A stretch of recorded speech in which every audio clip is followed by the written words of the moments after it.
الصمد والصلاة والسلام على من كان نبيا وآدم بين الروح والجسد الذي سمي في الأرض بمحمد ونودي في السماء أذن مني يا أحمد وعلى آله وأصحابه على الأبد لا سيما ابنه الكريم الغوث الأعظم الجيلاني سيد الفرد والوتد. أما بعد، أعوذ بالله من الشيطان الرجيم. بسم الله الرحمن الرحيم. قال الله تبارك وتعالى في القرآن المجيد والفرقان الحميد: قد جاءكم من الله نور وكتاب مبين. آمنت بالله صدق الله المولانا العظيم وصدق رسوله النبي الأمين المعين المتين الكريم ونحن على ذلك لمن الشاہدین والشاکرین والحمد للہ رب العالمین. عقیدت محبت کے ساتھ بارگاہ رسالت مآب صلی اللہ تعالی علیہ وسلم میں جھوم کر درود پاک مل کے پیش فرمائے. صلی اللہ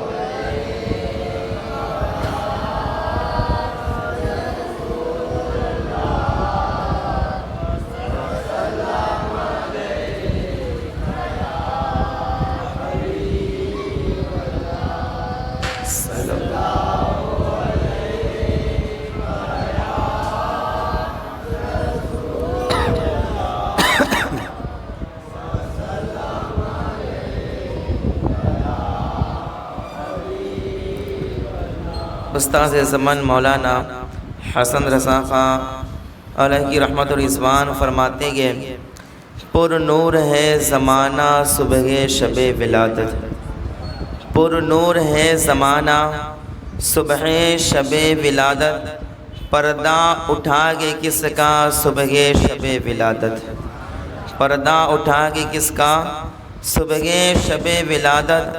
اور فرماتے گئے جلوہ کے حق کا جلوہ صبح شب ولادت. جلوہ کے حق کا جلوہ صبح شب ولادت.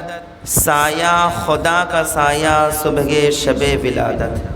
سایہ خدا کا سایہ صبح شب ولادت. اور فصل بہار آئی شکل نگار لائی. فصل بہار آئی شکل نگار آئی. گلزار ہے زمانہ صبح شب ولادت. گلزار ہے زمانہ صبح شب ولادت. اور پھولوں سے باغ مہکے شاخوں پہ مرغ چہکے. پھولوں سے باغ مہکے شاخوں پہ مرغ چہکے. عہد بہار آیا صبح شب ولادت. عہد بہار آیا صبح شب ولادت. اور فرماتے کہ روح الامین گاڑا کعبے کے چھت پہ جھنڈا. روح الامین گاڑا کعبے کے چھت پہ جھنڈا. تا عرش اڑا فریرا صبح شب ولادت. تا عرش اڑا فریرا صبح شب ولادت. اور پڑھتے گے عرش والے سنتے گے فرش والے. پڑھتے گے عرش والے سنتے گے فرش والے. سلطان نو کا خطبہ صبح شب ولادت. سلطان نو کا خطبہ صبح شب ولادت. اور آخر میں فرماتے گے بانٹا گے دو جہاں میں تو نے ضیاء کا باڑا. بانٹا گے دو جہاں میں تو نے ضیاء کا باڑا. دے دے حسن کا حصہ صبح شب ولادت. دے دے حسن کا حصہ صبح شب ولادت. درود پاک پڑھ لیں. اللہم صلی علی سیدنا و نبینا مولانا محمد رمادین الجود والکرم و آلہ و بارک وسلم. صلاۃ و سلام علیک یا رسول اللہ صلی اللہ تعالی علیہ وسلم. کل کی نشست میں آپ نے سنا تھا کہ جب نبی پاک صلی اللہ تعالی علیہ وسلم نے اعلان نبوت فرمایا اور جب حضور صلی اللہ تعالی علیہ وسلم نے ایک خدا کی طرف سب کو بلایا تو اس وقت اعلان نبوت کے بعد جو حضور صلی اللہ تعالی علیہ وسلم کے سامنے جو تکالیفیں جو مصائب اور آلام آپ کے راستے میں اور آپ کے سامنے جو آئی وہ کل کی نشست میں نے آپ کے سامنے عرض کیا تھا کہ جب حضور صلی اللہ علیہ وسلم نے اعلان نبوت فرمایا تو کفار مکہ نے اور مشرکین نے کیسے ظلم و ستم کے پہاڑ مسلمانوں پر توڑے اور کیسے حضور صلی اللہ تعالیٰ علیہ وسلم کو اذیتیں پہنچائی، وہ کچھ باتیں میں نے آپ کے سامنے عرض کی تھیں۔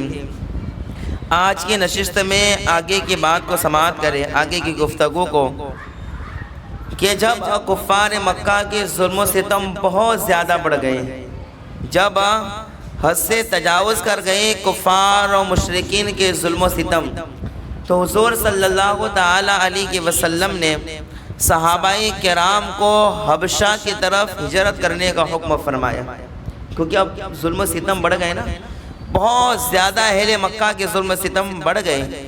تو حضور صلی اللہ علیہ وسلم نے صحابہ سے فرمایا، صحابہ کہ جو مسلمان ہوئے سب لوگوں سے میرے آقا نے فرمایا کہ اب حبشہ کی طرف ہجرت کر کے اور وہاں جو نجاشی بادشاہ کے جس کا نام اسمہا بتایا جاتا ہے، وہاں پر جا کر سکون سے رہو اور اہل مکہ کے ظلم و ستم سے محفوظ رہو۔ تو جب حضور صلی اللہ علیہ وسلم نے حبشہ کی طرف ہجرت کرنے کا حکم فرمایا تو بیان کیا جاتا ہے کہ 11 مرد اور 4 عورتوں نے حبشہ کی طرف مکہ معظمہ سے ہجرت کی۔ کتنے لوگوں نے؟ 11 مردوں نے اور 4 عورتوں نے حبشہ کی طرف ہجرت کی۔ اب جب یہ ہجرت کی اور یہ کشتی میں سوار ہوئے تو کفار و مشرکین کو کب گوارا ہو سکتا ہے کہ یہ ہمارے ظلم و ستم سے بچ کر امن و سکون کے ساتھ رہیں، جنہوں نے نبی پاک کا صلی اللہ علیہ وسلم کلمہ پڑھا گئے۔ تو اللہ کو ان لوگ کفار و مشرکین نے تعاقب کیا، پیچھا کیا کہ کسی طریقے سے ان کو پکڑ لے، گرفتار کر لے، لیکن یہ لوگ کشتی میں سوار ہو گئے تھے تو یہ لوگ حبشہ پہنچ گئے۔ جب یہ لوگ حبشہ پہنچے سکونت کے ساتھ، سکون کے ساتھ آرام سے حبشہ میں رہنے لگے۔ پھر ایک مرتبہ اچانک ایک خبر، ایک افواہ پھیلی، اور وہ جھوٹی افواہ پھیلی۔ افواہ یہ پھیلی کہ اللہ اکبر، حبشہ میں جو لوگ مکہ سے ہجرت کر کے مکہ گئے تھے، مکہ سے ہجرت کر کے حبشہ گئے تھے، اب ان لوگوں نے وہاں پر یہ بات سنی کہ کفار مکہ نے اور سارے مکہ والوں نے نبی پاک صلی اللہ علیہ وسلم کا کلمہ پڑھ دیا ہے۔ سب لوگوں نے کس کا کلمہ پڑھ دیا؟ ہمارے نبی کا۔ سارے لوگوں نے کلمہ پڑھ دیا گیا۔ تو اللہ اکبر، یہ جو ہجرت کر کے گئے تھے تو یہ لوگ سمجھے کہ جب سارے لوگوں نے کلمہ پڑھ لیا گے تو وہاں سکون ہو گیا ہوگا، سب نبی کے وفادار اور سب نبی کے غلام ہو چکے گے۔ تو ان لوگوں نے سوچا کہ اب ہم لوگ حبشہ سے واپس مکہ چلے جائیں۔ اب یہ افواہ جھوٹی افواہ تھی، یہ خبر جو پھیلی تھی وہ غلط خبر پھیلی تھی، اور جب یہ حبشہ میں جو لوگ ہجرت کر کے گئے تھے ان لوگوں نے سنا تو وہاں سے واپس چلے آئے۔ جب واپس چلے آئے تو یہ مکہ والوں کی چال تھی، مکہ کی کفاروں کے مشرکین کی کیا تھی؟ چال تھی۔ تو جب واپس آ گئے تو اللہ اب پھر مکہ والوں نے ان لوگوں پر زیادہ ظلم و ستم کیے، مار اور اللہ اب زیادہ ظلم و ستم کیے۔ ان کے اجسام پر، جسموں پر پہاڑ، اللہ اکبر، یہاں تک کہ پتھر رکھ دیے جاتے اور ان پر ظلم و ستم کیا گیا۔ تو اللہ اکبر، میرے آقا علیہ السلام نے فرمایا میں نے آپ لوگوں کو حبشہ کی طرف ہجرت کرنے کے لیے کہا اور آپ لوگ حبشہ چلے گئے، پھر واپس کیوں آئے؟ تو لوگوں نے عرض کیا یا رسول اللہ، ہم نے یہ خبر سنی کہ سارا مکہ مسلمان ہو گیا، اس لیے ہم حبشہ سے واپس یہاں آ گئے۔ تو اللہ اکبر، کفار و مشرکین کے ظلم و ستم زیادہ بڑھ گئے تو میرے آقا علیہ السلام نے ارشاد فرمایا اب دوبارہ پھر ہجرت کر کے سب کے سب حبشہ چلے جاؤ۔ تو بیان کیا جاتا ہے کہ پھر اس وقت 83 لوگ، کتنے لوگ؟ 83 لوگ اللہ کو برا مکہ سے ہجرت کر کے حبشہ چلے گئے۔ جب میرے آقا نے دوبارہ حکم دیا کہ اللہ اکبر ہجرت کر کے کہاں چلے جاؤ؟ اللہ اکبر حبشہ چلے جاؤ، تو اللہ اکبر اس وقت 83 لوگ اور 18 عورتیں سب کے سب مکہ سے ہجرت کر کے حبشہ چلے گئے۔ اب جب حبشہ چلے گئے سکون کے ساتھ رہنے لگے، حبشہ میں کوئی پرابلم نہیں، کوئی پریشانی نہیں، کوئی ظلم و ستم نہیں، سکون کے ساتھ رہنے لگے۔ لیکن یہ ان کا سکون، مسلمانوں کا سکون اللہ اکبر کل بھی کافروں سے، مشرکوں سے برداشت نہ ہوا، اور آج بھی مسلمانوں کا امن و سکون اللہ اکبر ان کافروں کو اور اللہ اکبر غیر مسلموں کو برداشت نہ ہوا تو اس وقت ان لوگوں نے جو ظلم و ستم کیے، آج کے کفار اور آج کے غیر مسلم ہم پر ظلم و ستم کرتے گئے، کبھی طلاق کا مسئلہ اٹھا کر کرتے گئے، تو کبھی اللہ اکبر اس طرح کی بیماریوں کے افواہیں پھیلا کر آج ہم پر طرح طرح کے ظلم و ستم ہو رہے گئے، کبھی ہم کو گھروں میں قید کیا جا رہا ہے، تو کبھی لاک ڈاؤن کی شکل میں ساری چیزوں کو بند کیا جا رہا ہے، ہمارے کھانے پینے کی چیزوں پر اللہ اکبر پابندی لگائی جا رہی ہے، اللہ اکبر جس کو شریعت کھانے کا حکم دیتی ہے اس پر پابندی لگا دی گئی ہے، طرح طرح کے مسائل پیدا ہو گئے، طرح طرح کے ظلم و ستم، کل بھی کافروں سے مسلمانوں کا سکون نہ دیکھا گیا اور آج بھی نہیں دیکھا جا رہا ہے۔ تو اللہ اکبر جب یہ 83 اور 18 عورتیں مکہ سے ہجرت کر کے حبشہ گئے تو حبشہ کا جو بادشاہ تھا وہ عیسائی مذہب کا تھا، نجاشی اس کا لقب تھا، اور اللہ اکبر یہ انتہائی عدل انصاف والا تھا، اگرچہ عیسائی تھا بعد میں مسلمان ہو گیا تھا۔ تو اللہ اکبر اب یہ جب سارے 83 مرد 18 عورتیں وہاں گئی، سکون سے رہنے لگے، کافروں کو برداشت نہ ہوا، تو بیان کیا جاتا ہے کہ کفار و مشرکین نے عمرو بن عاص اور عمارہ بن ولید ان دونوں کو متعین کیا اور کہا کہ تم حبشہ جاؤ، اور حبشہ جانے کے بعد بادشاہ سے گفتگو کرو کہ تمہارے ملک میں مکہ سے کچھ مجرم آئے گے، ان مجرموں کو ہمارے حوالے کر دو۔ اب یہ دو آدمی جن کا نام میں نے آپ کے سامنے عرض کیا، عمرو بن عاص اور عمارہ بن ولید، یہ دو اب گئے حبشہ جانے کے بعد بادشاہ سے گفتگو کی کہ اے بادشاہ تمہارے پاس مکہ سے کچھ مجرم آئے، انہیں میرے حوالے کر دو۔ تو اللہ اکبر بادشاہ نجاشی نے کہا کون لوگ آئیں گے؟ تو جو لوگ ہجرت کر کے آئے تھے 83 مرد 18 عورتیں، ان کو بلایا گیا۔ تو اللہ اکبر اس میں جعفر تیار بھی تھے۔ تو اللہ اکبر نجاشی نے کہا تم لوگ مجرم ہو، جو ظلم و ستم کرنے کے بعد میرے ملک میں سکون سے رہ رہے گے وہ۔ تو جعفر تیار پھر کھڑے ہوئے اور کہنے لگے اے نجاشی بادشاہ تم عدل و انصاف کرتے ہو تو عدل و انصاف سے کام لینا، ہم لوگ ظلم و ستم کرنے والے نہیں گے، ہم تو مظلوم لوگ ہیں، ہم پر ظلم کیا گیا، اور جب ہم پر ظلم کیا گیا تو ہمارے نبی نے مکہ سے اللہ ابا ہجرت کرنے کا حکم فرمایا، ہم اور مکہ سے یہاں تیرے ملک میں آ کے سکون سے رہ لگے گے۔ اب اللہ ابا حضرت جعفر کھڑے ہوئے اور آپ نے کیا تقریر کی، اب تقریر سنیے اللہ ابا جو نجاشی بادشاہ کے سامنے کی، ان دونوں نے تو کہہ دیا کہ یہ سارے مجرم مکہ چھوڑ کر تمہارے ملک میں سکون سے رہ لگے گے۔ تو جب مسلمانوں کو نجاشی بادشاہ نے بلایا تو نجاشی بادشاہ کے سامنے جعفر تیار کھڑے ہو گئے اور اللہ اکبر کیا کہنے لگے سنے۔ جعفر تیار نے تقریر فرمائی اور تقریر میں کہا اے بادشاہ سنو، ہم لوگ ایک جاہل قوم تھے، شرک و بت پرستی کرتے تھے، لوٹ مار چوری ڈکیتی ظلم و ستم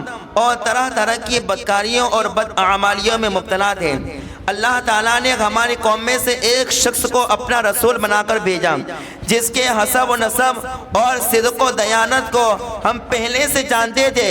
اس رسول نے ہم کو شرک و بت پرستی سے روک دیا اور صرف ایک خدائے واحد کی عبادت کا حکم دیا اور ہر قسم کے ظلم و ستم اور تمام برائیوں اور بدکاریوں سے ہم کو منع کیا۔ ہم اس رسول پر ایمان لائے اور شرک و بت پرستی کو چھوڑ کر تمام برے کاموں سے توبہ ہم نے کر لی، نبی کا کلمہ پڑھ لیا، بس یہی ہمارا گناہ ہے۔ جعفر تیار نے کیا تقریر کی، بس ہم نے بت پرستی کو چھوڑ دیا، سارے معبودان باطلانہ کو چھوڑ دیا اور ہمیں خدا کی عبادت میں لگ گئی، یہی ہمارا گناہ ہے اور اللہ اسی کو ہمارا جرم بتایا جا رہا ہے۔ تو اللہ جب نجاشی بادشاہ کے سامنے جب جعفر نے یہ تقریر کی تو اللہ یہ بے حد متاثر ہوا، اور اللہ یہ جو نجاشی بادشاہ تھا انصاف پسند آدمی تھا، تو اس کے دل پر گہرا اثر ہوا اور اس نے کہا کہ واقعی میں تم لوگ سچے لگتے ہو، وفادار لگتے ہو۔ تو پھر ان دونوں نے ایک اور آگ لگائی اور ان دونوں نے کہا جو کافروں کی طرف سے آئے تھے، کہا کہ اے نجاشی بادشاہ تمہیں پتہ بھی گے کہ اللہ یہ جو لوگ آئیں گے ان کا عقیدہ تمہارے عقیدے کے خلاف ہے، یہ تو تمہارے نبی کے خلاف بولتے ہیں۔ اے نجاشی تم عیسائی ہو، حضرت عیسیٰ کو مانتے ہو اور تمہارا عقیدہ وہی ہے جو حضرت عیسیٰ کا تھا، لیکن یہ لوگ جن کا کلمہ ان لوگوں نے پڑھا گئے اور جو ان کے نبی گئے، ان کی تعلیم حضرت عیسیٰ کے عقیدے کے خلاف نہیں، وہ تو حضرت عیسیٰ کے خلاف بھڑکاتے گے. کہا کہ یہ لوگ تو ان کے ہاں پر بیعت ہو چکے گئے. تو اللہ اکبر. پھر نجاشی بادشاہ نے کیا کہا؟ جعفر طیار سے کہا کہ کیا یہ لوگ صحیح کہہ رہے ہیں؟ کیا تمہارے نبی کا عقیدہ اور تمہارا عقیدہ کیا اللہ اکبر ہمارے عقیدے کے خلاف ہے؟ اور اللہ اکبر. پھر نجاشی بادشاہ نے کہا اچھا تو پھر یہ بتاؤ. نجاشی بادشاہ کہتا ہے کہ تمہارا عقیدہ ہمارے نبی کے بارے میں کیا گئے؟ حضرت عیسیٰ کے بارے میں تمہارا عقیدہ کیا گئے؟ تو حضرت جعفر طیار نے قرآن مجید کے آیت کریمہ سورہ مریم کی چند آیتوں کی تلاوت کی اور اس کے بعد تقریر کی اور کہا ہمارا عقیدہ یہ ہے کہ حضرت عیسیٰ اللہ کے نبی اور اللہ کے بندے ہیں. کیا کہا؟ نبی اور بندے گئے. ہمارا یہ عقیدہ ہے اور ہمارے نبی نے بھی یہی تعلیم دی گئے کہ اللہ اکبر وہ اللہ کے بندے گئے، اللہ کے نبی گئے، وہ اللہ اکبر خدا نہیں گئے. تو نجاشی بادشاہ کہنے لگا کہ اللہ اکبر تمہارے نبی نے جو تمہیں تعلیم دی گئے اور عیسیٰ علیہ السلام کے بارے میں جو تمہارا عقیدہ ہے وہ عقیدہ تمہارا ٹھیک ہے. اور اللہ اکبر تم نے جو اپنے نبی کی نشانیاں بیان کی اور تم نے اپنے نبی کا جو خطبہ پڑھا گئے، اللہ اکبر میں نے تورات اور انجیل کے اندر جو میں نے آخری نبی کے جو نشانیاں پڑھی تھی ساری نشانیاں تمہارے نبی کے اندر پائی جاتی ہیں، سب کے سب تمہارے نبی میں پائی جاتی ہے. اور پھر نجاشی بادشاہ کہتا ہے اللہ اکبر. نجاشی بادشاہ کہتا ہے اب تم سکون کے ساتھ رہو. پھر کافروں کو اللہ کو اوپر بھگا دیا گیا اور کہا تم چاہو تم لوگ جھوٹے ہو، تم لوگ مکار ہو اور ان مظلوموں پر اور ظلم کرنا چاہتے ہو. یہ لوگ مظلوم نہیں ہے، تم ظالم ہو، تم جفاکار ہو، تم یہاں سے بھاگ جاؤ. دونوں کافروں کو بھگایا اور بیان کیا جاتا ہے نجاشی بادشاہ پھر مسلمان ہو گیا. عیسائی تھا پھر مسلمان ہو گیا. اور جب یہ مسلمان ہوا تو یہ اس کا انتقال کہاں ہوا؟ حبشہ کے اندر اس کا انتقال ہوا اور اسے دفنایا بھی حبشہ کے اندر گیا. لیکن جب یہ خبر ہمارے آقا کو پہنچی تو ہمارے آقا نے اس کی نماز جنازہ کو پڑھا. آقا حبشہ میں نہیں تھے لیکن میرے آقا نے حبشہ کے اندر میرے آقا علیہ السلام جہاں تشریف فرماتے ہیں وہاں میرے آقا نے جنازہ نہیں گئے، لیکن میرے آقا علیہ السلام نے غائبانہ نماز جنازہ نجاشی بادشاہ کی پڑھی. اور اللہ اکبر میرے آقا نے دعائیں مغفرت فرمائی، اللہ یہ نجاشی بادشاہ مسلمان ہو چکا تھا تو اس کی مغفرت فرما دی. اللہ بھئی نجاشی بادشاہ. تو اللہ کو جب کفار اور مشرکین کے ظلم و ستم بڑھ گئے تو حضور صلی اللہ علیہ وسلم نے مکہ سے حبشہ کی طرف ہجرت کرنے کا حکم دیا. یہاں تک کہ ابو بکر صدیق نے بھی حبشہ کی طرف ہجرت کی، لیکن حبشہ گئے نہیں، ہجرت کی تھی. جیسے مکہ سے نکلے تو اللہ اکبر بیان کیا جاتا ہے ایک مقام برق الغماد ایک مقام ہے، وہاں پر حضرت ابو بکر صدیق پہنچے نا، وہاں پر پہنچے تو ایک شخص جس کا نام تھا مالک بن دگینہ اس نے روک لیا اور ابو بکر سے پوچھا ابو بکر کہاں جا رہے ہو؟ کہا مکہ والوں کے ظلم و ستم بڑھ گئے اس سے اب میں مکہ چھوڑ کے جا رہا ہوں حبشہ کی طرف. تو وہ مالک بن دگینہ کہتا ہے کہ اللہ اکبر غریبوں کی مدد کرنے والے خود کماتے ہو، محنت مزدوری کرتے ہو اور اللہ کو اکبر غریبوں تک کھانا پہنچاتے ہو، غریبوں کی حفاظت کرتے ہو اور تم مکہ چھوڑ کے جاؤ گے تو پھر کیا ہوگا؟ اے ابو بکر میں تمہارا ذمہ لیتا ہوں کہ کوئی بھی کافر کوئی بھی مشرک تمہیں کوئی تکلیف نہیں پہنچائے گا، میں تمہارا ذمہ لیتا ہوں. اس کے بعد یہ اللہ کو اکبر برق الغماد سے کی حضرت ابو بکر صدیق کو واپس لے کر آئے اور کہا سارے اہل مکہ اور کفار و مشرکین سے کہا اے کافرو اے مشرکو ابو بکر کا ذمہ میں نے لیا ہے، کوئی بھی انہیں غضب اور تکلیف نہ پہنچائے، یہ میرے ذمہ پر ہے، کوئی تکلیف نہ پہنچائے. تو کافروں نے اور مشرکوں نے کہا کہ ٹھیک ہے ہم کوئی تکلیف نہیں پہنچائیں گے لیکن ہماری ایک شرط ہے اور ہماری شرط یہ ہے. اللہ بھائی غور سے سنوئے کہ تو سیرت مصطفیٰ کی باتیں سمجھ میں آئے گی. درود پاک پڑھ اللہم صلی علی سیدنا نبینا مولانا محمد المعدن چودھری والکرم والے کے بارک وسلم صلاۃ و سلام علیکہ یا رسول اللہ صلی اللہ تعالیٰ علیہ وسلم. چھوکے کیوں لگتے معلوم ہے؟ اس لیے کہ ہم لوگ مکہ بھی نہیں گئے، مدینہ بھی نہیں گئے، یہ ساری چیزیں ہم نے دیکھی نہیں ہیں، کبھی پڑھی نہیں ہیں. تو اب ظاہر سی بات ہے اگر میں کہوں کہ بھائی فلاں ہیرو وہاں ممبئی میں پیدا ہوا تھا، اور اس کے بعد اس نے اتنی ہیروئن کے ساتھ پکچر ریلیز کی، اور اس کے بعد اس کے اخبار میں ایسے ایسے فوٹو آئے، تو سارے لوگ دلچسپی کے ساتھ سنیں گے، اس لیے کہ فلمیں دیکھتے بھی گئے، سنتے بھی گئے، گانا سنا، ہمارا مشغلہ بھی یہ سب کرتے ہیں نا، تو یہ اس میں انٹرسٹ ہوتا ہے۔ لیکن یہ کہ بات سیرت ہمارے نبی کی ہو رہی ہے، بیان جو سیرت ہو رہی ہے وہ ہمارے نبی کی ہو رہی ہے، اور اللہ ابا یہ جو مقامات اور جو نام لیے جا رہے ہیں ایسے نام ہے جو ہم نے کبھی سنے ہی نہیں ہوتے گے، اور سنے بھی ہوتے تو یاد ہی نہیں ہوتے گے، تو پھر اب ظاہر سی بات ہے جو چیزیں ہم نے کبھی سنی نہ ہو، نئے سننے ملے تو شوق تو ہوتا نہیں ایک طرح سے کہ سن کے کچھ یاد رکھے، تو اوپر سے ذہن بھٹکانے کی کوشش ہو رہی ہے۔ درود پاک پر اللہم صلی علی سیدنا و نبینا مولانا محمد المعدن الجود والکرم وآلہ بارک وسلم صلاۃ و سلام علیک یا رسول اللہ صلی اللہ تعالی علیہ وسلم۔ میں آسان طریقے سے سمجھا رہا ہوں کہ بھئی مکہ سے، اب میں کسی سے سوال کر لوں کہ بھائی مکہ اچھا شہر نہیں ہے یا نہیں؟ مکہ جو ہے وہ اچھا شہر ہے یا نہیں ہے؟ مکہ میں کیا ہے؟ خانہ کعبہ ہے یا نہیں ہے؟ سارے مقام ابراہیم کہاں پر ہے؟ مدینہ میں کہ مکہ میں؟ اب ذرا سوچو برکتوں والی چیزیں، اور میرے آقا کا بچپن کہاں پر گزرا ہے؟ مدینہ میں گزرا کہ مکہ میں گزرا ہے؟ تو مکہ اچھی چیز ہے، مکہ اچھا شہر ہے یا نہیں؟ بالکل ہے۔ لیکن آپ بتاؤ پھر میرے آقا نے مکہ سے ہجرت کیوں کی؟ اس کے واقعات بتاؤ تو ذہن میں نہیں ہوگی؟ ہوگے ذہن؟ اتنا پیارا مکہ تھا، پھر میرے آقا کے چھوڑنے کی وجہ کیا ہے؟ اب کوئی پوچھ لے یار بتاؤ کہ یہ اللہ کو پسندیدہ یہ مقام کہ جہاں سب سے پہلے اللہ کے گھر کے تعمیر ہوئی، خانہ کعبہ کی، یہ وہ مقام ہے، پھر نبی کو ہجرت کرنے کی کہاں ضرورت ہے؟ وہ مدینہ گئے، وہ مدینہ آباد کیا، وہاں پر صرف 2 قبیلے رہتے تھے، اوس خزرج اور کچھ یہودی رہتے تھے، جہاں کوئی نام و نشان نہیں، جو بیماریوں کا گھر یثرب کہا جاتا تھا، اس کو مدینہ کر کے آباد کیا۔ تو پھر مکہ چھوڑا کیوں؟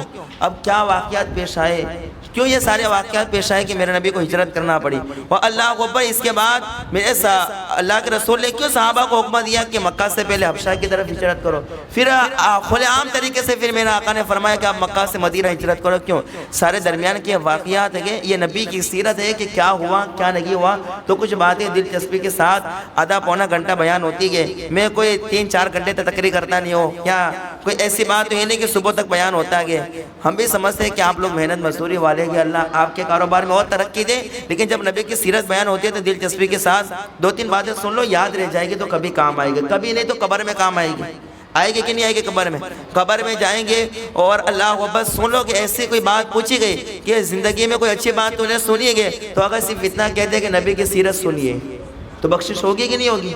قیامت کے دن سوالات ہوں گے کہ تو نے کوئی اچھا کام بھی کیا، اچھی بات سنی تھی، صرف یوں کہہ دے کہ نبی کا ذکر سنا تھا، بخشش ہوگی کہ نہیں ہوگی؟ اللہ بخشش فرما دے گا۔ تو کچھ باتیں جو ہیں نبی کی سیرت کے تعلق سے دلچسپی کے ساتھ سنیں، درود پاک پڑھیں، اللہم صلی علی سیدنا و نبینا مولانا محمد المعدن الجود والکرم وآلہ بارک وسلم صلاۃ و سلام علیک یا رسول اللہ صلی اللہ تعالی علیہ وسلم۔ تو حضرت ابوبکر صدیق نے بھی ہجرت مکہ سے حبشہ کی طرف کرنے کے لیے نکلے، لیکن راستے میں کس نے روکا؟ مالک بن دگینہ آدمی نے روک لیا، اور آپ نہ جائیے کہ آپ کی ذمہ داری میری۔ مکہ لے کر واپس آئے تو اللہ اکبر، مکہ والوں سے، کفار و مشرکین سے مالک بن دگینہ نے کہا دیکھو ابو بکر کا ذمہ میرے اوپر ہے، کوئی ابو بکر کو تکلیف نہیں پہنچائے گا، کوئی انہیں مارے گا نہیں، کوئی ان کو ظلم نہیں کرے گا، ذمہ داری میرے اوپر ہے۔ تو کافروں نے، مشرکوں نے کہا کہ اے مالک بن دگینہ، اے ابن دگینہ، ٹھیک ہے تم ذمہ داری لیتے ہو ابو بکر کی تو کوئی ظلم نہیں ہوگا، لیکن ایک شرط پر ابو بکر سے کہو کہ وہ قرآن زور سے نہ پڑھے۔ کیا کہا؟ یہ قرآن ہی کی برکت ہے اسلام جو پھیلائیں گے، قرآن ہی کی برکت ہے، وہ قرآن پڑھنے سے جب پوری دنیا میں اسلام پھیلائیں گے تو قرآن پڑھنے سے گھر میں برکت نہیں آئے گی بھائی؟ آئے گی یا نہیں آئے گی؟ گھر میں برکتیں ہوگی یا نہیں ہوگی؟ قرآن کی برکت سے کفر دور ہوا اور نور آیا، تو اللہ ابا کا گھر میں ہی قرآن پڑھیں گے تو گھر سے بلائے جا کے رحمتیں نہیں آئے گی؟ یقیناً آئے گی۔ تو اللہ ابا کافروں نے کیا کہا؟ نہیں، ابو بکر سے کہو زور سے قرآن نہیں پڑھے، کیونکہ وہ زور سے قرآن پڑھتے ہیں تو ہماری عورتیں، ہمارے بچے، بڑے سب ان کے پاس جمع ہو جاتے ہیں، اور پھر وہ ابو بکر جو قرآن پڑھتے ہیں قرآن سننا شروع ہو جاتے ہیں، قرآن سنتے ہیں وہ لوگ، وہ سارے لوگ ان کے ارد گرد جمع ہو جاتے ہیں، تو کہو ان سے کہ زور سے نہ پڑھیں۔ ابو بکر سے کہا گیا، مالک بن دگینہ نے کہا زور سے نہیں پڑھنا ہے، ابو بکر نے کہا ٹھیک ہے چلو زور سے نہیں پڑھو گا، لیکن کچھ دن تک تو زور سے نہیں پڑھا، لیکن اللہ ابا عاشق تھے نا، قرآن کے عاشق، قرآن کی تلاوت کرنے والے۔ ابو بکر صدیق نے سوچا کہ لات و عزیٰ کی عبادت کھلے عام طریقے سے ہو، ان کے بتوں کو عام طریقے سے مانا جائے، اور سب لوگ مانتے گئے اور پوجا بھی کرتے گئے، اور اللہ اکبر یہ لوگ اپنا طریقہ کھلے عام کریں، اور اللہ اکبر جو قرآن اللہ نے ہم کو دیا ہے اسے چھپ کے ہم گھر میں پڑھیں، چھپ کے گھر میں پڑھے، میرے سے برداشت نہیں ہوگا۔ کیونکہ ابو بکر تھے نا اللہ اکبر کہ جن کی تربیت مصطفیٰ نے فرمائی گو، جن کے اللہ اکبر کاندھوں پر میرے آقا نے سواری فرمائی گو، جن کو اللہ اکبر غار سون میں اللہ اکبر حضور صلی اللہ علیہ وسلم کی برکتیں ملی گو، وہ بھلا زور سے قرآن پڑھنے میں کب شرمائیں گے، کب ڈریں گے کافروں و مشرکوں سے۔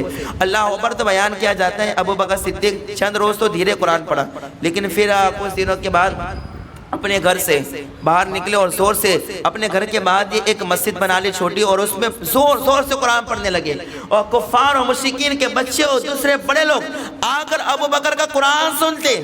اللہ کو پتہ، پھر کافروں نے مالک بن دگینہ سے کہا کہ روکو انہیں، زور سے قرآن پڑھتے گئے، تو مالک بن دگینہ آیا اور کہنے لگا کہ ذمہ داری ختم ہو جائے گی، اگر زور سے قرآن پڑھو گے پھر میری ذمہ داری نہیں، پھر کوئی تمہیں مارے کچھ کہے یا اللہ تم پر ظلم و ستم کیا جائے، کوئی ذمہ داری میری نہیں ہے۔ اگر اللہ کو اکبر اب کی بار زور سے قرآن پڑھا، ابو بکر صدیق نے کہا کہ مجھے تیرے امان کی اور تیری حفاظت کی کوئی ضرورت نہیں، یہ ابو بکر ہے کہ اللہ اس کی حفاظت فرمائے گا، اللہ اس کی حفاظت فرمائے گا۔ اور پھر زور سے قرآن پڑھتے رہے، اور اللہ بھائی اس طریقے سے نبی پاک صلی اللہ تعالیٰ علیہ وسلم نے بھی اللہ جو مکہ میں ظلم و ستم ہو رہے تھے لیکن پھر بھی دعوت تبلیغ، اللہ جو اللہ اکبر دین کی تبلیغ کر رہے تھے، جو مسلمان بنا رہے تھے، آپ اس سے پیچھے نہیں ہٹے، اتنی تکلیفوں کے باوجود بھی۔ بیان کیا جاتا ہے کہ آپ نے دیکھا کہ مکہ میں اب لوگ اتنا زیادہ میں نے بیان کیا، اتنی زیادہ نصیحتیں کی، قرآن سنایا، لیکن پھر بھی لوگ ایمان نہیں لا رہے، تو پھر میرے آقا نے مکہ کے ارد گرد جو شہر اور گاؤں تھے وہاں چل دیے۔ تو اب ایک کا ذکر کرتا ہوں کہ حضور طائف کے اندر گئے، مکہ سے طائف تھوڑا قریب میں، تو اللہ اکبر طائف میں گئے، اور طائف میں جانے کے بعد اللہ اکبر وہاں 3 بھائی تھے، ایک بڑا قبیلہ تھا عمیر نام کا، اور اللہ اکبر 3 بھائی تھے۔ حضور نے جا کر سب سے پہلے اللہ اکبر طائف کے سردار کو جا کر آپ نے اسلام کی دعوت دی اور کہا کہ اسلام قبول کر۔ اب حضور جو طائف میں گئے تو سنیے کہ اللہ اکبر میرے آقا کو یہ دین پھیلاتے ہوئے کیسے مصیبتوں کا سامنا کرنا پڑا، اور آج ہمارے نظر میں اسلام کی اہمیت کیا گیا، دین کی اہمیت کیا گیا، اور میرے آقا نے یہ دین کو پھیلاتے ہوئے کیسی مصیبتوں کو برداشت کیا۔ طائف میں گئے، جب دعوت دی نا اللہ اکبر وہاں کے سردار کو، تو سنا نہیں، دعوت قبول نہیں کی، وہ اللہ اکبر اس نے ایسے بےہودہ اور غلاظت والے الفاظ استعمال کیے اور اللہ اکبر نبی کی توہین کی، اور اللہ اکبر اس کے بعد بیان کیا جاتا ہے کہ طائف والوں نے حضور پر پتھر مارے، حضور کو پتھر مارے، کپڑے پھاڑ دیے، اور اللہ اکبر میرے آقا کی راہ میں کانٹے بچھائے، اور اللہ اکبر جب میرے آقا چلتے تو بیان کیا جاتا ہے میرے آقا کے پاؤں مبارک سے خون بہنے لگتا تھا، خون بہنے لگتا تھا۔ اور طائف والوں نے یہ ظلم و ستم کی، ایسے ظلم و ستم کہ اس کو خود میرے آقا بیان کرتے گئے۔ حضرت عائشہ نے ایک مرتبہ پوچھا کہ یا رسول اللہ کہ اللہ اکبر جنگ احد سے بھی زیادہ کوئی مشکل دن آپ پر گزرا گے؟ کہ میرے آقا نے فرمایا ہاں، جنگ احد سے بھی زیادہ ایک دن ایسا مشکل والا دن تھا جب میں طائف میں دین کی دعوت دینے کے لیے گیا تھا، کہ جب میں طائف میں گیا تھا تو وہاں جو مصیبتوں کا میں نے سامنا کیا گیا، ایسی مصیبتیں تو جنگ احد میں بھی نہیں آئی تھی، ایسی تکلیفیں تو جنگ احد میں بھی نہیں پڑی جیسی تکلیف اللہ اکبر میں نے طائف کے اندر برداشت کی۔ طائف کے اندر اللہ اکبر پتھر مار کر میرے آقا کے اللہ اکبر سر مبارک کو لہو لہان کر دیا جاتا، پاؤں مبارک کے اندر خون نکلنا شروع ہو گیا، اللہ اکبر آپ کے کپڑے پھاڑے جاتے، آپ کے گردن کے اندر رسیاں ڈالی جاتی، اور اللہ اکبر جب میرے آقا تھک کے بیٹھ جاتے تو اللہ اکبر طائف والے کیا کرتے، حضور کے بازو پکڑ کر زور کا اٹھا دیتے، ہے نا، کوئی ایسے بیٹھا ہو آرام سے، اور پھر اللہ کو اوپر تھک ہار کے بیٹھا ہو اور کوئی زور سے اٹھا دے تو اسے تکلیف ہوگی نا، تو اللہ وہ پتھر مارتے، راستوں میں کانٹے بچھا دیتے، اور اس کے بعد پھر اللہ کو اوپر جب حضور بیٹھ جاتے تو یہ لوگ کیا کرتے، اللہ کو اوپر یہ لوگ حضور کو بازو پکڑ کر زور کا اٹھا دیتے، جب حضور کھڑے ہو کر چلنے لگتے پھر یہ لوگ پتھر مارتے، پھر یہ لوگ آگے کانٹے رکھ دیتے۔ کیسی تکلیفوں سے میرے آقا گزرے گئے، کیسی تکالیفیں آقا نے برداشت کی ہے اللہ اب، لیکن یہ ساری تکلیفیں برداشت کی لیکن پھر بھی اسلام کو سب تک پہنچایا گیا، اللہ کے پیغام کو سب تک پہنچایا گیا، دین کی تبلیغ پھر بھی کرتے رہے اللہ کو اوپر، یہاں تک کہ حضور صلی اللہ تعالیٰ علیہ وسلم جب حج کا موسم آتا تو مکہ میں جگہ جگہ سے لوگ آتے ہیں، تو اللہ عرب میں جتنے قبائل تھے سارے قبائل میں جا کر حج کے موسم میں میرے آقا تبلیغ فرماتے ہیں۔ حج کے موسم میں اب آپ ذرا دیکھیے کہ اللہ میرے آقا مدینہ ہجرت کیسے کرتے ہیں مکہ کی طرف، لیکن اس سے پہلے کچھ مناظر کو سماعت کرے کہ اللہ اکبر جب اللہ اکبر حج کا موسم آتا تو اللہ اکبر مکہ میں ایک وادی ہے جسے عقبہ کہا جاتا ہے، اور آج بھی اللہ وہ بیان کیا جاتا ہے کہ اس جگہ مسجد عقبہ کے نام سے آج بھی اللہ مینا کے اندر عقبہ ایک گھاٹی ہے، اور اللہ آج وہاں پر ایک مسجد ہے جس کو مسجد عقبہ کہا جاتا ہے۔ آج بھی لوگ حج کرنے جاتے ہیں تو دیکھتے ہیں کہ مینا کے اندر ایک گھاٹی ہے اور وہاں پر ایک جگہ کو پہچانا جاتا ہے، اسے کیا کہا جاتا ہے؟ مسجد اللہ اکبر عقبہ کہا جاتا ہے۔ تو بیان کیا جاتا ہے کہ حضور صلی اللہ علیہ وسلم حج کے موسم میں قبائل کے اندر جاتے عرب میں، اور ہر جگہ سے لوگ آتے تو پھر سب کے سامنے اسلام کی دعوت پیش کرتے۔ تو اللہ اکبر اب مدینہ میں کوئی نہیں رہتا تھا، مدینہ میں اوس اور خزرج یہ دو قبیلے تھے اور یہودی، اتنے لوگ مدینہ میں رہتے تھے، زیادہ مدینہ میں آبادی نہیں تھی، اور مدینہ نام بعد میں پڑا ہے، پہلے اس کو یثرب کہا جاتا تھا، یثرب کہا جاتا تھا۔ لیکن اب یہ مدینہ کیسے ہوا کہ اللہ ابا حج کے موسم میں حضور مکہ میں جب لوگ آتے تھے دعوت تبلیغ پیش کر، اللہ ابا دعوت اسلام اور دعوت دین پیش کرتے، تو حج کا موسم تھا تو ایک مرتبہ اللہ ابا خزرج یعنی جو مدینہ میں ایک قبیلہ تھا خزرج، اس کے 6 آدمی، کتنے لوگ زور سے بولو کتنے لوگ؟ 6 خزرج کے فقط کتنے 6 لوگ آئے تھے، اور حج کا موسم تھا، حضور تبلیغ دین کر رہے تھے، دین کی تبلیغ کر رہے تھے، تو یہ خزرج کے 6 لوگ آئے اور اللہ کو اوپر حضور کے پاس آئے تو حضور نے ان 6 لوگوں کا نام پوچھا، 6 لوگوں نے نام بتایا، اور اس کے بعد حضور نے ان کے سامنے قرآن پڑھا اور قرآن کی آیات پڑھی، تو یہ 6 لوگ جو مدینہ سے آئے تھے کلمہ پڑھ کے مسلمان ہو گئے، کلمہ پڑھ کے کیا ہو گئے؟ مسلمان ہو گئے۔ اور اللہ اکبر پھر دوسرے سال یہ مرتبہ کتنے لوگ آئے تھے؟ فقط 6۔ دوسرے سال 6 نہیں بلکہ ڈبل 12 لوگ آئے۔ کتنے آئے؟ 12 لوگ آئے، اور اللہ اکبر یہ 12 لوگ دوسرے حج کے موسم میں جب دوبارہ حج کا موسم آئے تب آئے، اور اللہ اکبر اب جب یہ 12 لوگ آئے حضور کی بارگاہ میں حاضر ہوئے، اور 12 کے 12 لوگوں نے کلمہ پڑھ لیا اور حضور کے وفادار غلام ہو گئے، سب نے کلمہ پڑھ لیا اور مسلمان ہو گئے۔ بھئی اب کی مرتبہ جو 12 لوگ آئے تھے تو انہوں نے عرض کیا کہ یا رسول اللہ مدینے میں جہالت زیادہ ہے، یثرب جو کہا جاتا ہے کہ اس میں جہالت زیادہ ہے، تو یا رسول اللہ علیہ الصلوۃ والسلام آپ کرم فرمائیے اور ایک آدمی کو ہمارے ساتھ بھیج دیجئے تاکہ وہ بھی مدینہ کے اندر تبلیغ کرے، اور مدینہ میں جو جہالت ہے جو غیر وہ اللہ کو پڑھا وہاں پر جو اسلام نہیں جانتے گے وہ اسلام کو پہچانے اور سب آپ کا کلمہ پڑھ کے مسلمان ہو جائے۔ تو اللہ اکبر حضور صلی اللہ تعالیٰ علیہ وسلم نے مصعب بن عمیر کو بھیجا اور کہا کہ چاہیے ان 12 لوگوں کے ساتھ اور مدینہ میں کیا ہے؟ تبلیغ کرے۔ اور مصعب بن عمیر ایمان لا چکے تھے، یہ مدینہ میں آئے اور مدینہ میں آنے کے بعد انہوں نے اسلام کو پھیلایا۔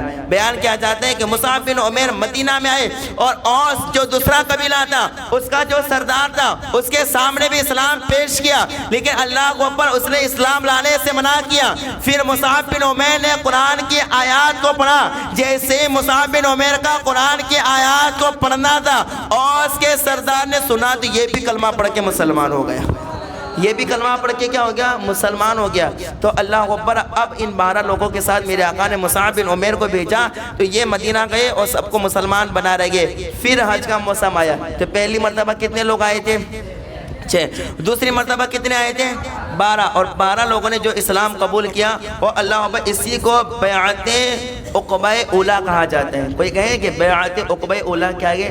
کہا کہ پھر ایک ہی جواب ہونا چاہیے کہ حج کے موسم میں 12 لوگ مدینہ سے آئے تھے اور انہوں نے حضور کے ہاتھ پر بیعت کی تھی، اسی بیعت کو بیعت عقبہ اولیٰ کہا جاتا ہے۔ پھر 12 آئے، اب اللہ و پھر حج کا موسم آیا تو اللہ اکبر اب 12 نہیں بلکہ اب ڈبل ہوگا، کتنے ہو گئے؟ 72 لوگ آئے۔ کتنے لوگ آئے؟ اب دیکھیں ابھی مدینہ میں حضور گئی نہیں ہے، ابھی ہجرت نہیں کی ہے، ہجرت سے پہلے کی اللہ اکبر پہلے 6 لوگ آئے مسلمان ہو گئے، پھر 12 آئے پھر مسلمان ہو گئے، 12 لوگوں کے ساتھ مصعب بن عمیر کو بھیجا، پھر مدینہ میں لوگ مسلمان ہوتے گئے، اور اللہ اکبر اس کے بعد پھر حج کا موسم آیا۔ کتنے لوگ آئے؟ 72 لوگ آئے، سب کے سب کلمہ پڑھ کے سب کے سب کلمہ پڑھ کے مسلمان ہو گئے. اور اللہ اکبر بیان کیا جاتا ہے کہ اب دھیرے دھیرے مدینہ میں مسلمان لوگ ہونے لگے. تو پھر اللہ اکبر اب وہ وقت آیا کہ اللہ کی طرف سے حکم آیا کہ اے میرے محبوب اب مکہ چھوڑ کے مدینہ کی طرف ہجرت فرمائیے. اب مکہ چھوڑیے کیونکہ اب مدینہ میں اسلام پھیل چکا تھا. اب مکہ میں اسلام پھیلانے کے لیے ایک ایسی جگہ جانا ضروری تھا جہاں سکون سے رہے اور اللہ اکبر ایک مکمل جماعت تیار کرے. اس کے بعد ایک کافروں کے ساتھ جنگ کرے تبھی مکہ فتح ہو سکتا ہے. وہاں یا مکہ ہی میں رہ کر یہ لوگوں کے ظلم و ستم برداشت کرنے ہوں گے. اس لیے اللہ اکبر حکم آیا اے میرے محبوب مکہ سے کہاں جانا ہے؟ اب مدینہ جانا ہے. کہاں جانا ہے؟ مدینہ. اب جب یہ حکم آیا تو پہلے تو حضور نے حبشہ کی طرف حکم فرمایا تھا. اب جب یہ اللہ کی طرف سے حکم آ گیا تو پھر میرے آقا نے اعلان کیا کہ اے میرے صحابہ اب سب کے سب مکہ چھوڑ کر مدینہ کی طرف ہجرت کرو. اب کہاں ہجرت کرنی ہے؟ مدینہ کی طرف. اب مدینہ کی طرف لوگ ہجرت کرنے لگے. اللہ اکبر یہاں وہ وقت آیا کہ اب میرے آقا خود ہجرت کرنے والے ہیں مکہ سے. اور اللہ اکبر جب مکہ سے ہجرت کرنے والے گئے تو مکہ سے اس لیے ہجرت نہیں کی کہ مکہ میرے آقا کو پیارا نہیں تھا. مکہ حضور کو پیارا تھا اس لیے مکہ میں حضور کی پیدائش ہے. کیسے حضور نفرت کرتے؟ پیارا تھا. لیکن اللہ اکبر مکہ میں بھی اسلام کو پھیلانا تھا اور اس کے لیے ایک ایسی جگہ جانا ضروری تھا جہاں سکون ہو. اور مدینہ میں سکون ہی سکون تھا اس لیے کہ وہاں پر اللہ اکبر اسلام دھیرے دھیرے پھیل رہا تھا. اس لیے اب مکہ سے ہجرت کر کے کہاں جا رہے ہیں آقا؟ مدینے جا رہے تھے. اب جب جانے لگے تیاری کرنے لگے ہجرت کرنے لگے مکہ سے تو سب سے پہلے ابو بکر صدیق کے پاس آئے. اب میں بڑی طویل باتیں اندر عرض نہیں کروں گا, ایک دو باتیں عرض کر کے اختتام کی طرف آ رہا ہوں کہ اللہ ابو بکر صدیق کے پاس آئے اور آ کر کہنے لگے ابو بکر صدیق ہجرت کا حکم آیا گیا اور اب جانا ہے ہم کو مکہ چھوڑ کر مدینہ. تمہارے گھر میں جتنے بھی ہو سب کو نکالو, مجھے ایک مشورہ کرنا ہے. اللہ اکبر. اب ذرا دیکھیں سارے صحابہ تو جا رہے ہجرت کر کے مکہ سے مدینہ کی طرف, لیکن میرے آقا نے دو صحابی کو روک لیا. دو صحابی کو روک لیا. ایک صحابی کو ابو بکر صدیق کہتے گئے اور دوسرے صحابی کو علی مرتضیٰ کہتے گئے. دوسرے کو علی مرتضیٰ, دونوں کو روک لیا کہ آپ نہیں جاؤ گے, آپ نہیں جاؤ گے. کیوں؟ اب کیوں نہیں جائیں گے؟ اللہ اکبر. اب اس کی بھی وجہ سنو کہ اللہ اکبر ابو بکر صدیق کے پاس آئے, مشورہ کیا ابو بکر اب ہجرت کرنی ہے ہمیں کہاں پر؟ مکہ سے مدینہ کی طرف. اب ہمیں مدینہ جانا ہے. ابو بکر میرے ساتھ چلو گے؟ ابو بکر نے کہا یا رسول اللہ آپ کے ساتھ چلنا ہو تو یہ شرف کسے مل سکتا ہے؟ آپ کی معیت میں آپ کے ساتھ جانا, یہ شرف جس سے ملے وہ تو کامیاب ہو جائے گا. یا رسول اللہ صلی اللہ علیہ وسلم میں آپ کے ساتھ چلوں گا. اللہ اکبر. اور دو اٹھنیاں اس وقت حضرت ابو بکر صدیق کے پاس تھیں تو اللہ اکبر حضور نے ایک کافر شخص اس کو بلایا اور دو اٹھنیاں اسے دی اور کہا کہ یہ دو اٹھنیاں سنبھال کے رکھنا اور 3 دن کے بعد غار ثور پر آ جانا. یہ دونوں اٹھنیاں لے کر, یہ دونوں اٹھنیاں لے کر کہاں پر آنا ہے؟ غار ثور پر. اور تیری جتنی بھی اجرت ہے ساری اجرت لے لے. اس نے اجرت بھی لے لی. اللہ اب ابو بکر صدیق سے مشورہ کیا ابو بکر اب ہمیں 3 دن کے بعد یہاں سے ہجرت کرنی ہے تو فلاں جگہ پر آ کر رک جانا, میں بھی وہاں پر آ جاؤں گا. ہم یہاں سے پھر مدینہ جائیں گے. اللہ اب یہ بات چیت کر کے حضور اپنے گھر واپس تشریف لائے. اللہ کو اکبر. اپنے گھر واپس تشریف لائے تو گھر میں کوئی نہیں, گھر میں فقط ایک ہی شخص ہے جن کو علی مرتضیٰ کہا جاتا ہے. علی مرتضیٰ کہا جاتا ہے. گھر میں داخل ہوئے. اب اللہ کو اکبر ادھر کافروں نے مشورہ کیا. جب اللہ کو اکبر صحابہ مکہ سے ہجرت کر کے مدینہ جانے لگے تو اللہ کو اکبر کافروں اور مشرکوں نے ایک مشورہ کر لیا کہ اللہ کو اکبر یہ نبی جو گے جنہوں نے نبوت کا دعویٰ کیا گے, اللہ اکبر یہ مکہ سے مدینہ نہیں جانے چاہیے, اس لیے کہ یہ مکہ سے مدینہ گئے ایک بڑی فوج تیار کر لیں گے, پھر اللہ اکبر ہم پر حملہ کر دیں گے, اس سے انہیں مکہ نہیں جانے دیا جائے گا, انہیں مدینہ نہیں جانے دیا جائے گا, یہیں پر ٹھہرا دیا جائے گا. اور اللہ اکبر دار الندوہ کے اندر ایک بڑی میٹنگ ہوئی جس میں ابو جہل بھی تھا, دوسرے بڑے بڑے کفار اور مشرکین بھی موجود تھے. اللہ اکبر اس میں حضور صلی اللہ علیہ وسلم کے تعلق سے بحث ہو رہی ہے کہ حضور کو مدینے نہ جانے دیا جائے, اس کے لیے ہمارے پاس کیا راستہ ہونا چاہیے, اس کے لیے تمہاری رائے کیا ہونی چاہیے. اب اللہ کو اکبر اس میں ایک شیخ نجدی بھی تھا, ابلیس تھا جو شیخ نجدی بن کر آیا تھا, وہ بھی اس میٹنگ میں موجود تھا. اللہ اکبر ایک نے رائے دی کہ ہم حضور صلی اللہ علیہ وسلم کو ایک جگہ قید کر دیتے گے, ایک جگہ قید کر دیں تو اللہ اکبر وہ دعوت دین بھی نہیں دیں گے اور مدینہ بھی نہیں جائیں گے. تو اللہ اکبر شیخ نجدی نے کہا ارے بے وقوف, ہم انہیں جہاں قید کر کے رکھیں گے تو اللہ اکبر ان کے ماننے والے اتنے گے کہ اللہ اکبر وہ انہیں نکال کر لے جائیں گے, قید کرنا مناسب نہیں ہے. تو اللہ اکبر پھر دوسرے نے کہا تو اچھا ایک کام کرے، انہیں شہر بدر کر دیا جائے، مکہ سے دوسرے شہر بھیج دیا جائے، جب یہ مکہ سے دوسرے شہر جائیں گے تبلیغ بھی نہیں کریں گے، وہ اللہ اکبر مدینہ بھی نہیں جائیں گے۔ میرے اللہ اکبر، وہ شیخ نزدیک ابلیس تھا، ابلیس کہتا ہے ارے تم جس شہر میں انہیں بھیجو گے تو ان کی زبان میں اللہ نے وہ تاثیر عطا فرمائیں گے کہ جہاں قرآن پڑھیں گے وہاں کے سارے لوگ کلمہ پڑھ کے مسلمان ہو جائیں، سب ہو جائیں گے، شہر بدر بھی نہیں۔ تو اللہ اکبر، پھر ابو جہل اٹھا، اور ابو جہل کہتے ہیں میرے دماغ میں ایک رائے آئی ہے، ایک مشورہ میں دیتا ہوں کہ ہر قبیلے سے ایک آدمی لے لیا جائے، اور آدمی لینے کے بعد اللہ اکبر وہ گھر کو گھیر لے، اور جب حضور باہر نکلے تو انہیں قتل کر دیا جائے۔ تو اللہ اکبر اس طریقے سے سارے قبیلے والوں پر کیا ہوگا، یہ قتل کا ذمہ ہوگا، اور پھر بنو ہاشم کے اندر اتنی طاقت نہیں ہے کہ وہ سارے قبیلے والوں کا کیا ہے مقابلہ کرے۔ تو اللہ اکبر ادھر یہ مشورہ ہو گیا، ادھر یہ مشورہ ہو گیا کہ ہمیں کیا ہے کہ حضور کے گھر کو گھیر لینا ہے، ٹھیک ہے۔ اب اللہ اکبر ذرا یہ دیکھیں، جب ادھر مشورہ ہوا تو ادھر ہجرت کا حکم بھی آ گیا تھا کہ اللہ اکبر اب مکہ سے ہجرت کر کے مدینہ جانا ہے۔ ابو بکر صدیق سے بات بھی ہو گئی تھی، اب مدینہ آئے، اب اللہ اکبر اپنے گھر آئے، اور گھر آئے تو علی مرتضیٰ موجود تھے، اب تیاری کر رہے کہ مجھے جانا ہے کہاں پر، مدینہ جانا، اس کی تیاری کرنے کے لیے گھر آئے۔ تو گھر میں علی مرتضیٰ تھے، اور اللہ اکبر بستر بچھا ہوا تھا۔ اب اللہ اکبر علی مرتضیٰ سے میرے آقا نے فرمایا اے علی اللہ اکبر اب تمہیں اس بستر پر سونا گے، اور بستر ایسا گے کہ اللہ اکبر یہ ایسا بستر ہے کہ اس پر موت بھی آ سکتی ہے، اور اللہ اکبر تم پر حملے بھی ہو سکتے گے، کیا اس بستر پر سونا پسند کرتے ہو؟ اور اللہ اکبر حضرت علی کہتے ہیں کہ یا رسول اللہ میں تو آپ کی مدد کرنے کے لیے پیدا کیا گیا ہوں، میری ایک جان نہیں ہے، اللہ اگر 100 جانیں بھی عطا فرمائے تو ایک ایک کر کے سب آپ کے نام پر قربان کر دوں گا، سب آپ کے نام پر قربان کر دوں گا۔ تو اللہ اکبر ایک سبز چادر اڑ کر مولا کائنات سو گئے، اور اللہ اکبر میرے آقا نے فرمایا علی یہ امانت ہے کہ کفار اور مشرکین اللہ اکبر اگرچہ حضور کے دشمن تھے لیکن حضور ایسے امانت دار اور ایسے سچے تھے کہ اللہ اکبر کے کفار اور مشرکین بھی اپنے ساز و سامان حضور کے پاس رکھا کرتے تھے کہ یا رسول اللہ آپ اس کی حفاظت کرنا، آپ اپنے پاس رکھنا۔ تو امانتیں میرے آقا کے پاس تھی، تو علی مرتضیٰ کو سونپ دی، اور علی سے کہا علی یہ امانتیں صبح میں سب کو پہنچا کے تم بھی مدینے آ جانا۔ اب ایک دن کسی نے علی سے پوچھا اے علی زندگی میں کبھی آرام کی رات بھی سوئے ہو کہ نہیں سوئے ہو؟ کبھی اللہ اکبر کبھی رات کو سکون کی نیند آئی ہے کہ نہیں آئی ہے؟ تو اللہ اکبر مولا کائنات فرماتے ہیں کہ جب بھی میں سوتا ہوں مجھے ڈر لگتی ہے کہ اللہ اکبر سویا موت بھی آ سکتی ہے، تو اللہ اکبر جب بھی میں سوتا ہوں مجھے ڈر لگتا ہے۔ لیکن ایک رات ہجرت رسول کی رات تھی، وہ رات ایسی تھی کہ حضور مکہ سے مدینہ کی طرف جانے والے تھے، وہ رات حضور نے فرمایا علی بستر پر سو جاؤ، اس وقت جو مجھے سکون کی نیند آئی تھی ایسے کبھی مجھے نیند نہیں آئی ہے، ایسے کبھی نیند نہیں آئی ہے۔ تو اللہ اکبر لوگوں نے پوچھا اے علی ایسا کیوں؟ کہا کہ اللہ اکبر میرے آقا نے فرمایا تھا علی صبح میں یہ امانتیں سونپ کر میرے پاس آ جانا۔ اور اللہ اکبر علی حضرت علی کا عقیدہ دیکھے کہ جو رسول فرما دے اللہ اسے پورا فرما دیتا ہے۔ تو علی فرماتے ہیں کہ مجھے میرے آقا کی بات پر اتنا یقین تھا کہ مجھے موت نہیں آئے گی جب تک کہ یہ امانتیں میں سپرد نہیں کر دوں گا، کہا اس وقت میں سکون کی نیند سویا۔ وہ اللہ پھر میرے آقا گھر کے باہر تشریف لائے۔ اب کافروں نے مکان کو گھیر کر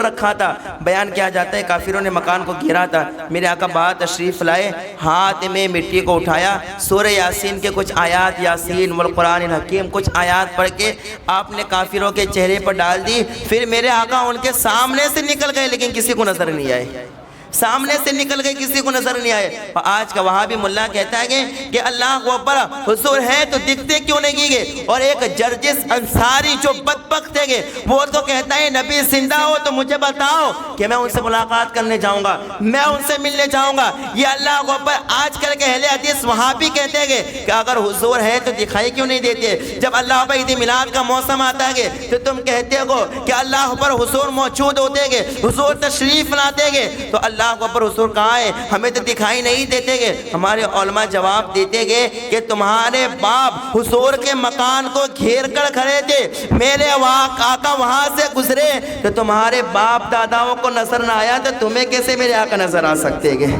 تمہیں کیسے نظر آ سکتے گے جب تمہارے باپ دادا نے جب اللہ اکبر میرے آقا کو نہیں دیکھا جب سامنے تھے تو تم تو ایسے بھی عقل کے اندھے ہو، شکل کی گندے ہو، دیو کے بندے ہو، تمہیں کیسے نظر آ سکتے گے؟ میرا آقا وہاں سے نکل گئے اور جس جگہ ابو بکر صدیق سے کہا وہاں جا کر ملاقات کی اور اللہ اکبر پھر آپ غار ثور میں تشریف لے گئے۔ اللہ اکبر وہاں سے پھر آپ ہجرت کر رہے گے، ہجرت کرتے کرتے اللہ اکبر غار ثور میں آپ تشریف لے گئے۔ اب غار ثور کے اندر ذرا دیکھیں، ابو بکر صدیق نے غار کو صاف کیا اور اللہ اکبر حضور سے کہا حضور آپ اندر تشریف لائے، حضور اندر گئے، عبادت میں لگ گئے۔ اب یہ مکہ چھوڑ دیا گئے، اب جا رہے گے مدینہ کی طرف۔ اب جب غار ثور میں گئے حضرت ابو بکر صدیق کو پیاس لگتی ہے، عرض کرتے گئے یا رسول اللہ صلی اللہ تعالیٰ علیہ وسلم پیاس لگی گئے۔ آقا علیہ السلام نے فرمایا غار کے دہانے پر ایک چشمہ جاری ہے، وہاں پر جا کر پانی پی لو، وہاں پر جا کر پانی پی لو۔ حضرت اللہ ابو بکر صدیق آئے، غار پر آئے، دیکھا کہ پانی کا چشمہ ہے، جہاں کوئی نام و نشان نہ تھا وہاں پانی کا چشمہ موجود تھا۔ حضور نے وہ پانی پیا، وہ اللہ حضرت ابو بکر صدیق نے پانی پیا۔ اور اس کے بعد اللہ ہمارے علماء اس پر نکات بیان کرتے ہوئے کہتے ہیں کہ لو اللہ اکبر، لوگ کہتے ہیں کہ حضور نے دہانے پر کیوں بھیجا؟ اب لوگ اعتراض کرتے ہیں کہ حضور نے پانی پینے کے لیے وہاں کیوں بھیجا؟ اگر حضور معجزے والے تھے، اللہ کے نبی تھے، تو ٹھوکر مار کر کیوں پانی نہیں نکالا؟ اللہ اکبر اپنے ایڑی کو رگڑ کر کیوں پانی نہیں نکالا؟ اللہ اکبر لاٹھی کو مار کر وہیں سے پانی کیوں نہیں نکال دیا؟ کیوں اللہ اکبر غار کے دہانے پر ابو بکر صدیق کو بھیجا اور کہا کہ پانی پینا؟ ہمارے علماء فرماتے ہیں اس کا جواب یہ ہے کہ اللہ اکبر پتھر پر لاٹھی مار کر چشمے جاری تو حضرت موسیٰ بھی کر دیتے گے۔ اللہ کو پر حضرت اسماعیل نے ایڑیوں کو رگڑا تو وہ اللہ پر زمین سے پانی کے چشمے پھوٹ پڑے گے۔ حضرت دانیال کا بھی یہی مسئلہ ہے کہ اللہ کو پر اپنے ایڑیوں کو رگڑا تو وہاں سے پانی نکل گیا۔ کہا کہ اگر حضور بھی ایسا کرتے تو پھر اللہ کو پر لوگ کہتے یہ کوئی نئی بات نہیں ہے، یہ تو حضرت موسیٰ بھی کرتے تھے، یہ تو دانیال بھی کرتے تھے، یہ تو عیسیٰ بھی کرتے تھے۔ اللہ کو پر یہ میرے آقا کا معجزہ ہے۔ ابو بکر سے فرمایا اے ابو بکر غار کے دہانے پر چلے جاؤ، وہاں پر اللہ نے جنت سے ایک چشمہ جاری فرما دیا گیا، جنت سے ایک چشمہ جاری فرما دیا گیا۔ علماء کہتے ہیں کہ اللہ اکبر جو لاٹھی سے پانی نکالے اسے موسیٰ کہا جاتا ہے، وہ اللہ اکبر جو ایڑیاں رگڑے تو اللہ وہ پانی کے چشمے جاری ہو جائے اسے اسماعیل اور دانیال کہا جاتا ہے۔ اور اللہ اکبر جس کے اشارے پر اللہ تبارک و تعالی جنت سے چشمہ جاری فرما دے اسے حبیب کہا جاتا ہے، اسے حبیب کہا جاتا ہے۔ اللہ اکبر پھر وہاں پر آپ 3 دن آپ قیام یا اس سے بھی زیادہ آپ نے قیام فرمایا ہو۔ اللہ اکبر اس کے بعد حضور وہاں سے نکلے، یہاں تک کہ ہجرت کرتے کرتے آپ اللہ اکبر بیان کیا جاتا ہے مدینہ کے قریب پہنچ گئے۔ ام معبد کے اللہ وہیں سے بھی گزر ہوا اور آپ اللہ اکبر یہاں تک کہ مدینہ کے قریب پہنچ گئے۔ اور ایک اللہ اکبر حضور صلی اللہ تعالیٰ علیہ وسلم آپ مدینہ کے قریب پہنچ گئے اور مدینہ میں اسلام پھیلا ہوا تھا، کئی لوگ مسلمان ہو چکے تھے۔ اب لوگوں کو عامہ اور صحابہ بھی ہجرت کر کے مدینہ چلے گئے تھے۔ اب ہر ایک کو حضور صلی اللہ تعالیٰ علیہ وسلم کے آمد کا شوق تھا کہ حضور تشریف لائیں گے، حضور تشریف لائیں گے، حضور تشریف لائیں گے۔ اللہ اکبر سارے لوگ انتظار میں تھے، یہاں تک کہ جب سے سنائے کہ حضور آ رہے ہیں تب سے مدینہ والے چھتوں پر چڑھ جاتے، اپنے مکانوں پر سے دیکھتے حضور آئے، حضور آئے، حضور آئے۔ اللہ اکبر دیکھتے وہ اللہ اکبر مرحبا کی صدا لگاتے، آئیں گے میرے آقا آئیں گے، کیونکہ مدینہ والے اللہ اکبر مدہوش ہو چکے تھے۔ مدینہ والے محبت میں اللہ اکبر ایسی محبت ان کے دل میں جا گزری ہو چکی تھی، ایک ہی نعرہ زبان پر رہتا یا محمد یا رسول اللہ، یا محمد یا رسول اللہ، کب آپ تشریف لائیں گے، کب آپ تشریف لائیں گے۔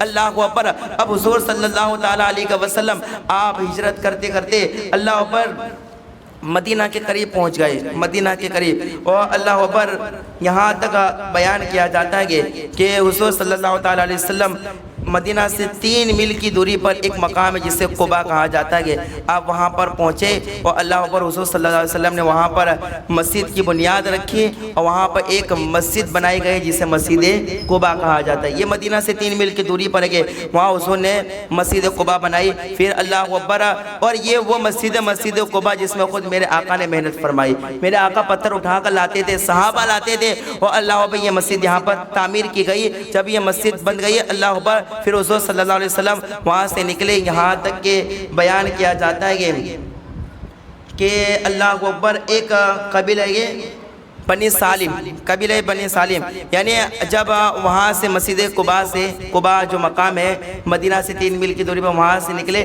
قبیلہ بنو سالم سے ہو کر نکلے۔ قبیلہ بنو سالم کے اندر ایک مسجد تھی، حضور نے وہاں پر پہلا جمعہ پڑھایا، پہلا جمعہ قبیلہ بنو سالم کی مسجد میں پڑھایا جو مدینہ سے قریب ہے، حضور نے وہاں پہلا جمعہ پڑھایا۔ اور اللہ اب اس مسجد کو مسجد قبیلہ بنو سالم کہتے تھے، لیکن جب حضور نے اس سے وہاں پر جمعہ پڑھایا تو اس مسجد کو مسجد جمعہ کہا جانے لگا۔ اور اللہ پھر حضور وہاں سے تشریف لے گئے یہاں تک کہ اب مدینہ پہنچے۔ اب جب میرے آقا مدینہ تشریف لائے، اب سارے لوگ انتظار میں تھے، تو اللہ مکانوں سے دیکھ رہے تھے کہ ایک شخص نے دیکھ لیا کہ حضور آ رہے گے، حضور تشریف لا رہے گے، ساتھ میں ابو بکر بھی گئے، اور اللہ دیگر لوگ جو راستے میں قباء سے بھی ساتھ میں تھے، اور قبیلہ بنو سالم سے بھی جو لوگ آپ کے ساتھ میں تھے، پورا ایک جم کٹا تھا۔ آج جو لوگ یہ کہتے گے جلوس نہیں نکلنا چاہیے، اور جلوس کے اندر اتنے سارے لوگ جمع ہو کے شرک کرتے گئے، یہ سب غلط کہتے گے۔ میرے آقا جب مدینے آ رہے تھے، آپ کے ساتھ پورا ایک مجمع تھا، سارے لوگ آپ کے ساتھ موجود تھے، مدینہ میں لوگ آپ کا انتظار کر رہے تھے۔ بیان کیا چاہتا ہے کہ ایک شخص نے دیکھا اور پکار کر کہا، مدینہ والوں آج ہماری خوشی کا دن ہے، آج نبی تشریف لا چکے گے، آج میرے آقا تشریف لا چکے گے۔ سارے اہل مدینہ کے دل خوش ہو گئے، باغ ہو گئے، اور سارے اہل مدینہ دیکھنے لگے میرے آقا آ رہے گے، دوڑتے ہوئے سارے لوگ حضور کے قریب آئے اور اللہ پر حضور کا دیدار کرنے لگے۔ اب چھوٹی چھوٹی بچیاں جو مکان کی چھتوں پر موجود تھی، وہ میرے آقا کی آمد کو دیکھ رہی تھی، میرے آقا کا دیدار کر رہی تھی، اور سادگی میں پڑھ بھی رہی تھی، طلع البدر علینا، طلع البدر علینا من ثنیات الوداع۔ یہ پورا ایک شعر پڑھنے لگی۔ اللہ اکبر، بچیوں نے بھی یہ شعر پڑھ کر حضور کی آمد کے خطبے پڑھے۔ تو جو لوگ یہ کہتے گے ایسا نہیں کرنا چاہیے، وہ لوگ غلطی پر گئے۔ اللہ پر جلوس نکالنا اور جلوس میں حضور کے نعرے لگانا اور حضور کی محبت کے ترانے گانا، یہ کسی اور کا نہیں بلکہ حضور کے وفادار صحابہ کا طریقہ ہے، حضور کے وفادار صحابہ کا طریقہ ہے۔ اللہ کو یہ ہجرت رسول گئے جو میرے آقا نے مکہ سے فرمائی، اور اس طریقے سے پوری ہجرت کے درمیان میں کئی سارے واقعات گئے، لیکن اب اجازت نہیں تھی وقت کی، اس لیے اب اللہ میں نے اختصار کے ساتھ باتیں عرض کر دی کہ مکہ میں ظلم و ستم تھا، اس لیے میرے آقا نے مکہ سے ہجرت فرمائی۔ جب حکم ربی آیا پھر آپ ہجرت فرما کر کہاں تشریف لے گئے؟ مدینہ آئے، اور اللہ اکبر پھر مدینہ میں اسلام تھا اور مسلمان کئی لوگ ہو چکے تھے۔ پھر میرے آقا آئے اور مدینہ میں اسلام ہو گیا، نور ہی نور ہو گیا، اور میرے آقا نے قدم رکھا تو جسے یثرب کہا جانے لگا، جو یثرب تھا اسے مدینہ کہا جانے لگا، خوشیوں کا گھر، اللہ کو اکبر، آقا کی آمد کا گھر، اور اللہ کو اکبر مدینہ اسے کہا جانے لگا کہ یہ تو نبی کا شہر ہے۔ اور اللہ اکبر، جہاں کی مٹی میں لوگ کہتے تھے کہ بیماری آگے، وہ نبی کے قدم سے ایسی بابرکت ہو گئی کہ آج بھی مدینہ سے مٹی اٹھا کر لاتے اور کہتے کہ اللہ نے اس میں برکت عطا فرمائی ہے، یہ برکت والی مٹی کے۔ میرے آقا نے اس طرح سے ہجرت فرمائی۔ یہ ہجرت رسول کے تعلق سے میں نے کچھ عرض کر دیا، میرے بولنے سننے میں کچھ غلطی کو اللہ اپنے فضل و کرم سے معاف عطا فرمائے، سچی باتیں سن کر سچی باتوں پر عمل کرنے کی توفیق عطا فرمائے۔ وآخر دعوانا الحمدللہ رب العالمین، استغفر اللہ ربی من کل ذنب واتوب الیہ۔ اقرأوا الفاتحہ۔